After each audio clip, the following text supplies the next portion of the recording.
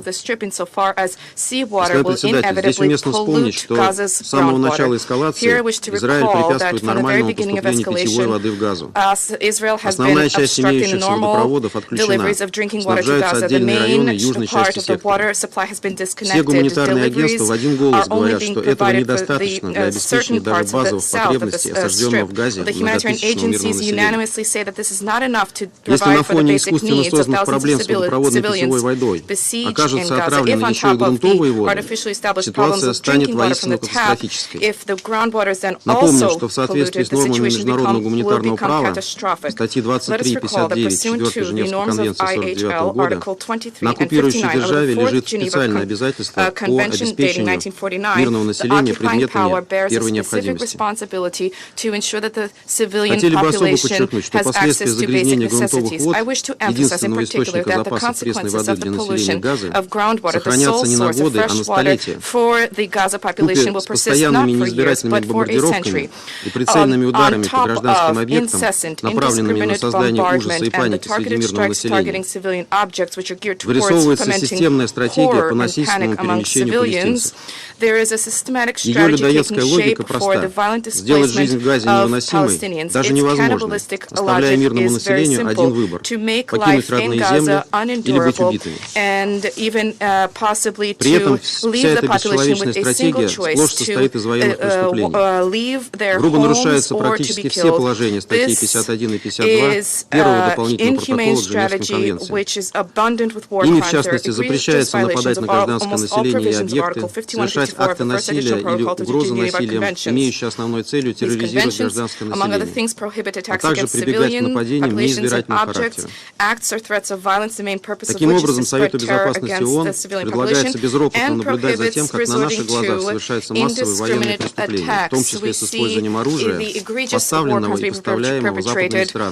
crimes being perpetrated, with weapons being used that are provided by Western countries, first and foremost the US and the UK, or with their full political support. I wish to stress that references by Israel and its allies to actions by Hamas on 7 October, which we of course condemn, do not justify and in principle cannot justify the large-scale systematic crimes and crimes against humanity which are being perpetrated in the Gaza Strip. Failure to respect humanitarian law by one party to the conflict in no way exempts the other party to the conflict from complying with the obligations incumbent upon them. Furthermore, Article 51 of the First Additional Protocol to the Geneva Conventions explicitly prohibits attacks against the civilian population or civilians by way of reprisals.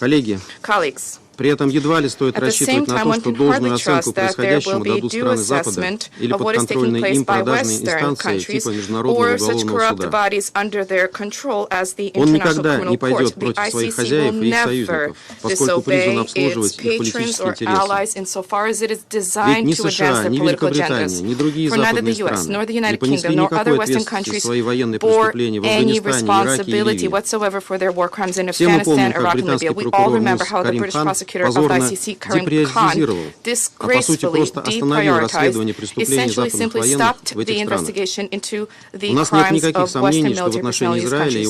We have no doubt that vis-a-vis Israel and its sponsors, it will do the same. Mr. President, of course we share the view that we all need to not lose sight of the prospects for Palestine-Israeli settlement on the basis of the two-state formula, which we believe has no alternative. We stand ready to work to that end. However, today the main priority is to end armed hostilities and to save Palestinians from extermination. To conclude, I wish to turn to our Arabic brethren and sisters in their native language.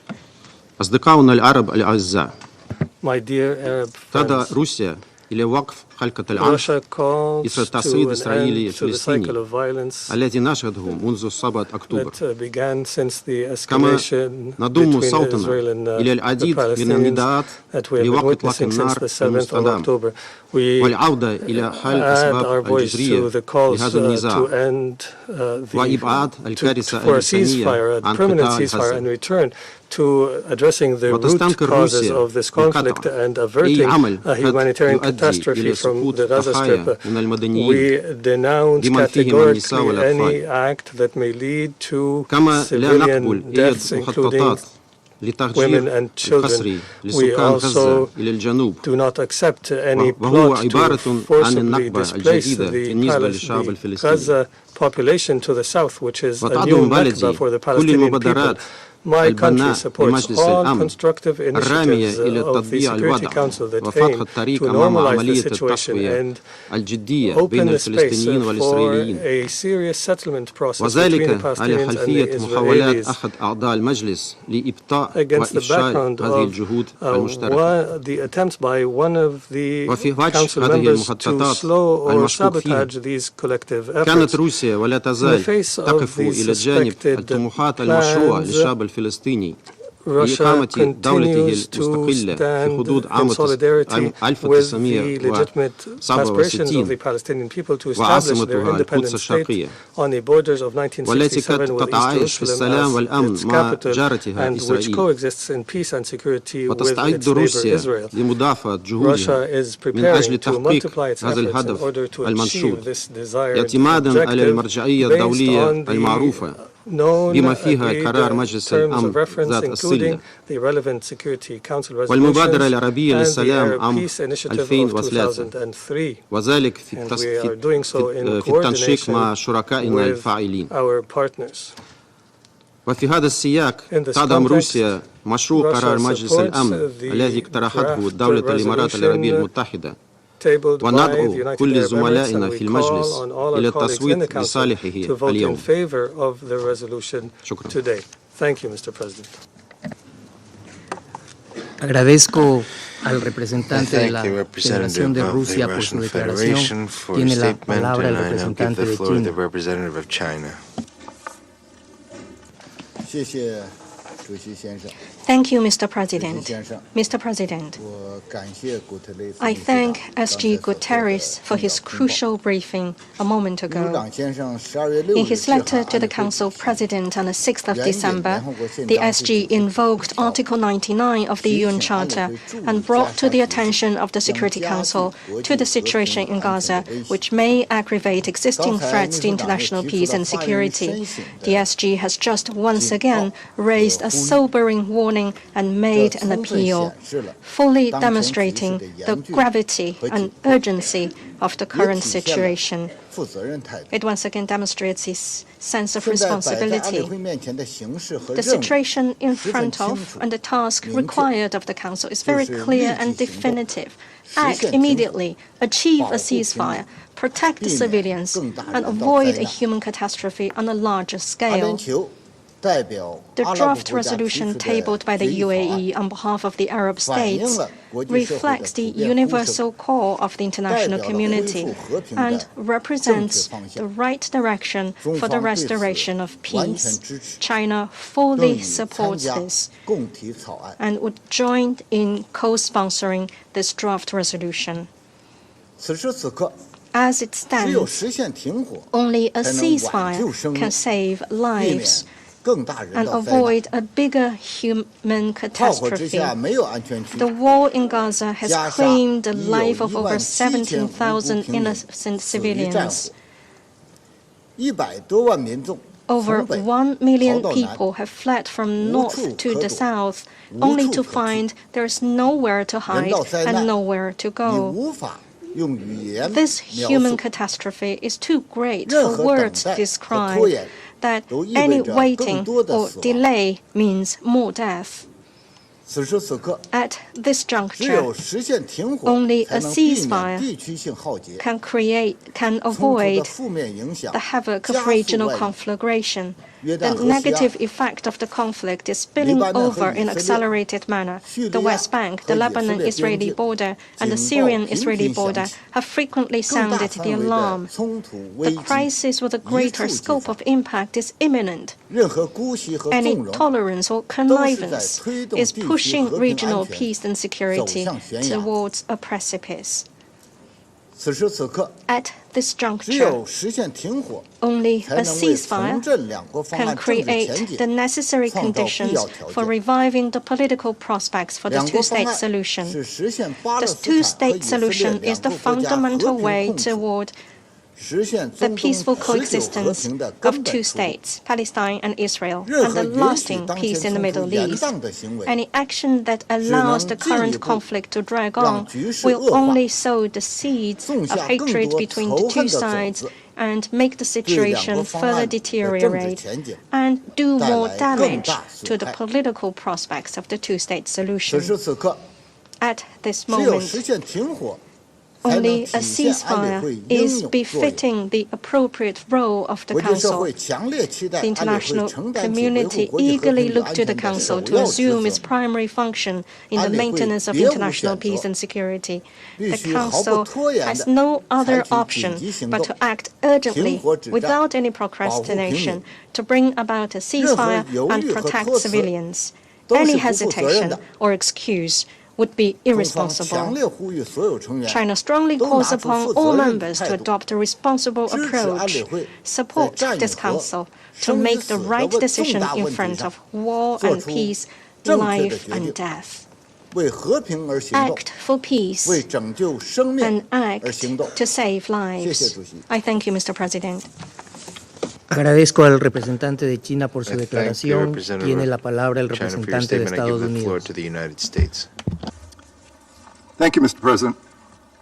Thank you, Secretary General Guterres, for your briefing. For the past 2 months, this Council has been engaged in continuous meetings on the topics highlighted in your recent letter. In parallel, and even as we have supported the right of another member state to defend its people against heinous atrocities and acts of terrorism, the United States, at the highest levels, has undertaken intensive diplomacy to save lives and lay a foundation for a durable peace. American diplomacy opened the way for the first trucks that flowed into Gaza with aid. In partnership with Qatar and Egypt, it helped reunite more than 100 hostages with their loved ones and dramatically expanded aid to civilians in Gaza during a 7-day-long humanitarian pause. Hamas, however, has a different set of goals. Its refusal to release young women hostages led to a breakdown in the pause and resumption of the fighting. This Council's failure to condemn Hamas's October 7 terrorist attacks, including its acts of sexual violence and other unthinkable evils, is a serious moral failure. And it underscores the fundamental disconnect between the discussions that we have been having in this chamber and the realities on the ground. An undeniable part of that reality is that if Israel unilaterally laid down its weapons today, as some member states have called for, Hamas would continue to hold hostages, women and children, elderly men, many of whom, according to survivor accounts, are being subjected to cruel and inhumane treatment. And as of today, Hamas continues to pose a threat to Israel and remain in charge of Gaza. That is not a threat that any one of our governments would allow to continue to remain on our own borders. Not after the worst attack on our people in several decades. For that reason, while the United States strongly supports a durable peace in which both Israelis and Palestinians can live in peace and security, we do not support calls for an immediate ceasefire. This would only plant the seeds for the next war, because Hamas has no desire to see a durable peace, to see a two-state solution. Colleagues, I am pained by the suffering that we have witnessed over the last 2 months. Even when we as governments are compelled to take up arms and protect our people from the most heinous acts of terrorism and violence, war is tragic. It is tragic for the families of the hostages who await word on the fate of their loved ones. We are doing everything possible to free the remaining hostages and reiterate our expectation that the ICRC be permitted to access and provide medical treatment to the hostages held by Hamas and other extremist groups. The war is equally tragic for civilians in Gaza. The scale of civilian suffering is devastating and heartbreaking. Hamas intentionally embeds itself within civilian areas. But that does not in any way change the fact that how Israel defends itself matters. We have been unequivocal. Israel must respect international humanitarian law and conduct its operations in a way that minimizes civilian harm. To back up these words and help protect civilians, we have supported establishing a more effective humanitarian deconfliction mechanism with the UN.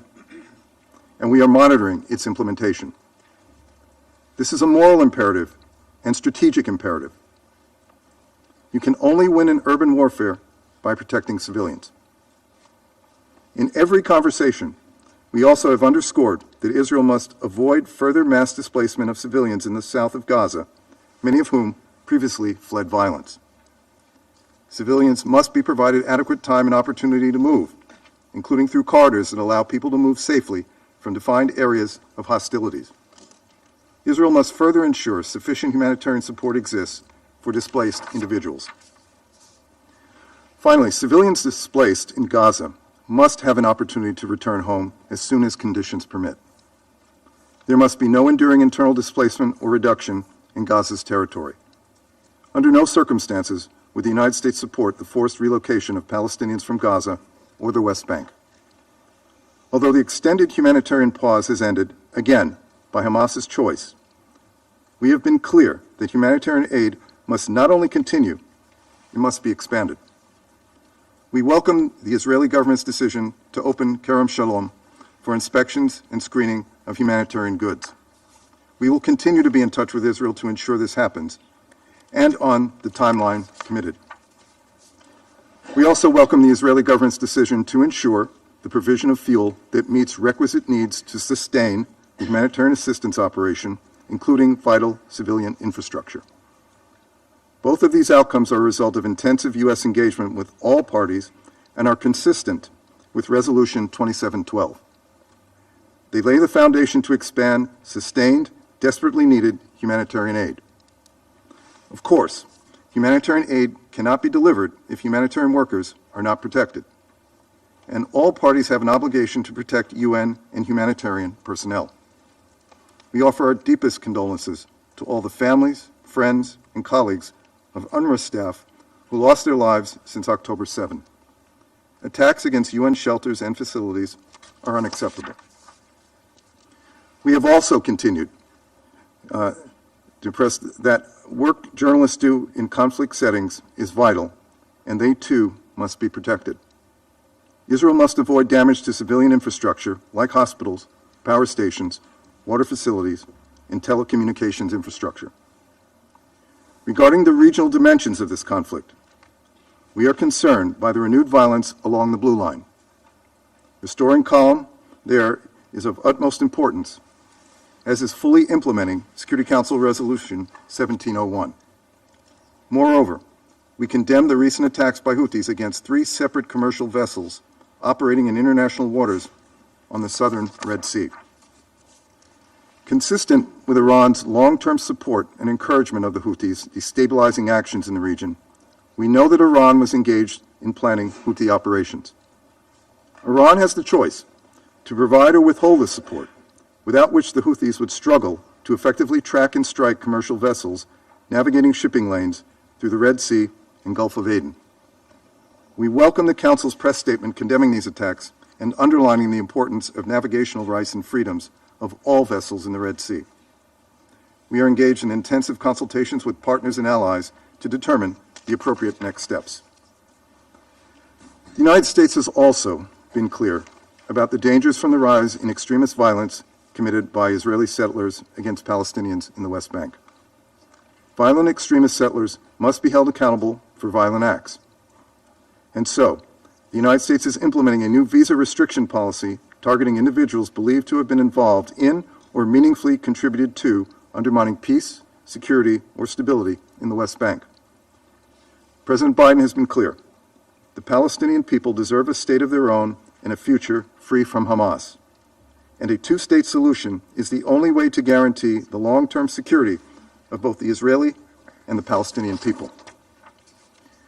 Members of this council advocating for resolutions have an obligation to explain how their proposals will break the cycle of unceasing violence and support the steps we all agree are necessary to lay the foundation for a more peaceful and secure future so that history does not keep repeating itself.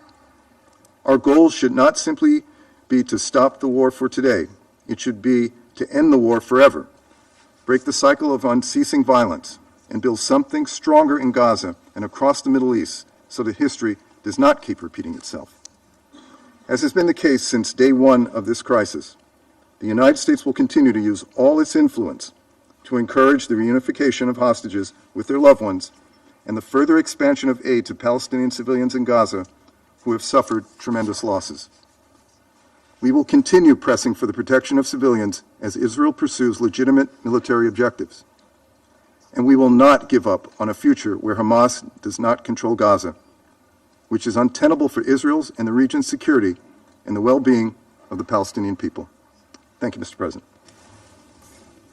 Agradezco al representante de Estados Unidos por su declaración. Tiene la palabra la representante de Albania. Thank you, President.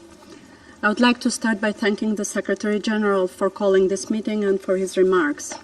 Like others in this room, Albania shares the deep concerns on the catastrophic humanitarian situation in Gaza. We commend the efforts of the United Nations, regional partners, the United States, and all those who are working to guarantee the free flow of humanitarian aid in Gaza. We are also encouraged by the recent news on the possible use of the Kerem Shalom crossing for screening and inspections. It would increase and expedite the entry of more humanitarian assistance into Gaza, which is so much needed. Throughout this week, approximately 80 trucks per day made their way into Gaza, compared to over 200 during the November's week-long humanitarian pause. Civilians in Gaza need much more humanitarian aid than before the Hamas attack. President, while all efforts are concentrated in the protection of civilians and the provision of humanitarian aid to all those in need, we must not lose sight of the entire picture in this terrible situation. We reiterate our condemnation of the terrorist attack of Hamas on Israel and its people on the 7th of October, including the indiscriminate rocket launches on the residential areas of Israel. The horrible events of 7th of October, the abduction of innocent civilians and the consecutive violence, including sexual violence and psychological pressure exercised on them, are unacceptable. Nothing justifies the abduction of civilians, and nothing can excuse their use for political goals. We call for the immediate and unconditional release of the hostages in compliance with international humanitarian law, and also condemn the use of Palestinian civilians as human shields by Hamas. The Security Council must stand up for such injustice towards the Palestinians, Israelis, and civilians of other nationalities, and hold Hamas accountable. We regret that the Security Council has not been able to condemn Hamas terror. By not condemning Hamas, the Security Council risks empowering them. This lack of condemnation does not contribute in empowering the Palestinian Authority, doesn't help the Palestinian people, and does not contribute to the security of the entire region. Colleagues, the huge impact of the conflict between Israel and Hamas on the Palestinian civilians cannot be ignored. We call on Israel to fully comply with international humanitarian law and to exercise the principle of proportionality and distinction in its military operations. Protection of civilians at war is a must, and lives matter the same, Israelis and Palestinians alike. More should be done in protecting them and the civilian infrastructure. Furthermore, we call on Israel to address the issue of the increased settlers' violence on Palestinian civilians in the West Bank. We deplore the extremist violence and call for those responsible to be held accountable. In conclusion, President, while all efforts are invested towards restoring the calm on the ground, the international community must also seek to restore the perspective of a political horizon based on securing Israel's right to exist and its security on one hand, and a viable pathway for Palestinians to have their own state and freedom on the other hand. It's time to think seriously and start setting the foundation of a future in security, dignity, and prosperity for all. Thank you, President. Agradezco a la representante de Albania por su declaración. Tiene la palabra la representante de Malta. Thank you, President. I also thank the Secretary General for his sobering briefing and emphasize Malta's full support for his decision to invoke Article 99 of the Charter. The catastrophic situation and hostilities in Gaza are fueling unprecedented levels of human suffering and threaten regional peace with serious international repercussions. Over 15,000 people have been killed so far, 67% of whom are women and children. Apart from the implementation of all provisions of Resolution 2712, which includes the unconditional release of all remaining hostages, an immediate humanitarian ceasefire is now critical. We are disappointed that the temporary truce that was achieved a few weeks ago, allowing for the release of hostages and much-needed aid into Gaza, has broken down. The resumption of hostilities in the Gaza Strip is disconcerting. This renewed fighting has brought with it more deaths and devastation, and added to the extreme hardships of a population under siege. President, in the past weeks, several UN agencies and humanitarian partners have outlined the unfolding catastrophe. This Council must heed their warnings. Inaction is not an option. Civilians in Gaza are lacking the basic means for survival. These include food, water, and medicine. The healthcare system is on its knees. Collapsing hospitals and a handful of UNRWA facilities are sheltering over 1 million people. 133 UNRWA workers have been killed. The agency's ability to work is at stake. These conditions are compounding serious risks of widespread disease.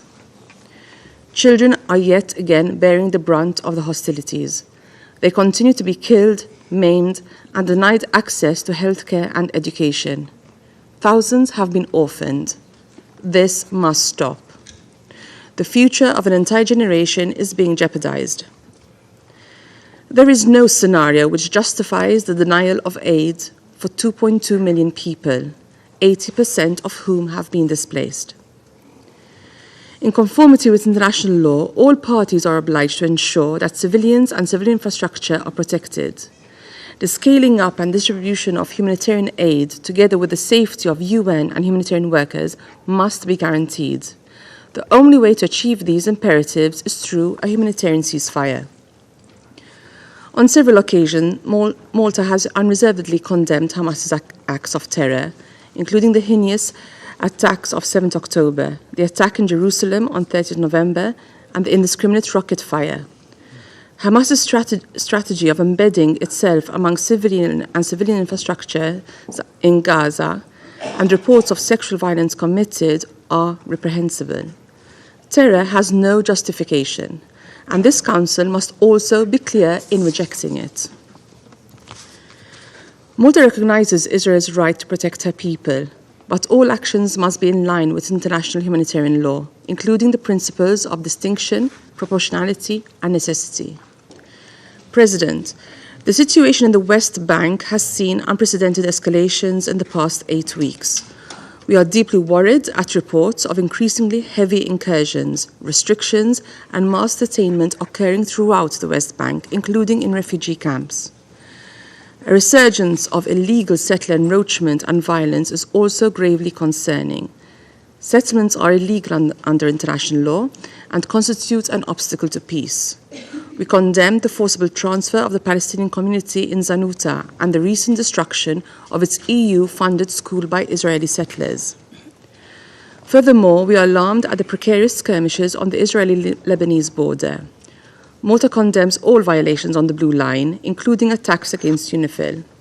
We strongly call for all parties, including non-state actors in the region, to exercise restraint, de-escalate, and respect the norms of international law. Further conflict fronts must be avoided at all costs. Vitally, a comprehensive resolution of the spiraling crisis must include a serious recommitment towards peace. This is only achievable through dialogue and a political horizon which aims to holistically address both Israel's security concerns and the legitimate aspirations of Palestinians, including their right to self-determination. Malta reaffirms its unwavering commitment to a two-state solution along the pre-1967 borders, addressing the legitimate aspirations of both sides, with Jerusalem as the future capital of two states, living side by side in peace and security, in line with relevant Security Council resolutions and internationally agreed parameters. We remain convinced that this is the only path to a lasting and sustainable peace in the Middle East. I thank you. Agradezco a la representante de Malta por su declaración. Tiene ahora la palabra el representante de Francia. Monsieur le Président, je salue la présence du secrétaire général parmi nous ce matin. Je lui redis le plein soutien de la France. C'est son devoir de nous alerter pour que nous puissions remplir collectivement notre responsabilité de maintien de la paix et de la sécurité internationale. Le secrétaire général l'a dit clairement. La situation humanitaire dans la bande de Gaza est catastrophique. Une semaine après l'expiration de la trêve, elle est exposée aux bombardements, aux risques d'épidémie et de famine, au manque d'accès aux soins médicaux et aux conséquences des déplacements sur un territoire toujours plus restreint. Face à la gravité de cette crise, ce Conseil doit continuer d'agir. La France propose une nouvelle trêve humanitaire immédiate et durable qui doit conduire à un cessez-le-feu pérenne. Cela est nécessaire pour acheminer davantage d'aide. Les acteurs humanitaires ne sont plus en mesure de mener leurs opérations. Un accès sûr et sans entrave doit être assuré et le droit international humanitaire doit être respecté. La protection des populations civiles, des infrastructures civiles et de santé et des personnels humanitaires doit être pleinement garanti. L'accès à l'eau, au carburant, aux médicaments, à la nourriture et aux biens de base doit être assuré. L'ouverture de nouveaux points de passage est nécessaire, y compris celui de Kerem Shalom, tout comme l'augmentation du volume passant par Rafah. Les procédures de contrôle ne doivent pas retarder l'acheminement de l'aide. Agir, c'est aussi poursuivre notre mobilisation. C'était l'objet de la réunion de suivi de la conférence du 9 novembre, présidée par la ministre Catherine Colonna, qui s'est tenue le 6 décembre. La conférence du 9 novembre avait permis de recueillir plus d'1 milliard d'euros. Nous devons faire plus encore. À travers l'UNRWA, la France a déjà annoncé 100 millions d'euros additionnels pour 2023, dont 54 millions pour l'UNRWA, ainsi qu'un nouvel envoi de fret humanitaire de 600 tonnes qui s'ajoute aux 200 tonnes déjà acheminées. Elle soigne aussi des civils sur le porte-hélicoptère d'Ixmude. Agir, c'est aussi en finir avec le Hamas et les autres groupes terroristes qui ont commis les pires exactions le 7 octobre, y compris les violences sexuelles. Il est inacceptable que ce Conseil n'ait pas encore pu condamner ces actes. Israël peut compter sur le soutien de la France pour lutter contre le Hamas. Elle a adopté des mesures contre les commandants du Hamas en vue de les étendre au niveau européen. Le Hamas et les autres groupes doivent libérer tous les otages immédiatement et sans condition. Monsieur le Président, la situation en Cisjordanie est préoccupante. La France condamne fermement les récentes décisions en matière de colonisation et les violences exercées par des groupes de colons. Les autorités israéliennes doivent les faire cesser et poursuivre leurs auteurs. La France envisage pour sa part des mesures d'interdiction du territoire français et de gel d'avoirs. Elle se mobilise pour éviter un embrasement régional et elle appelle toutes les parties à la retenue. La poursuite des affrontements à la frontière entre le Liban et Israël est très préoccupante. Je rappelle notre attachement à la pleine mise en œuvre de la résolution 1701 par toutes les parties concernées. Monsieur le Président, ce qui importe enfin, c'est de restaurer un horizon politique sur la base de la seule solution viable, celle de deux États vivant côte à côte, en paix et en sécurité. Il ne suffit plus d'invoquer cette perspective. Il faut la faire advenir sans plus attendre, concrètement.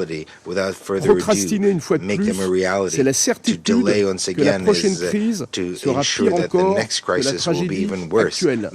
La France est prête à prendre toute sa part à ces efforts.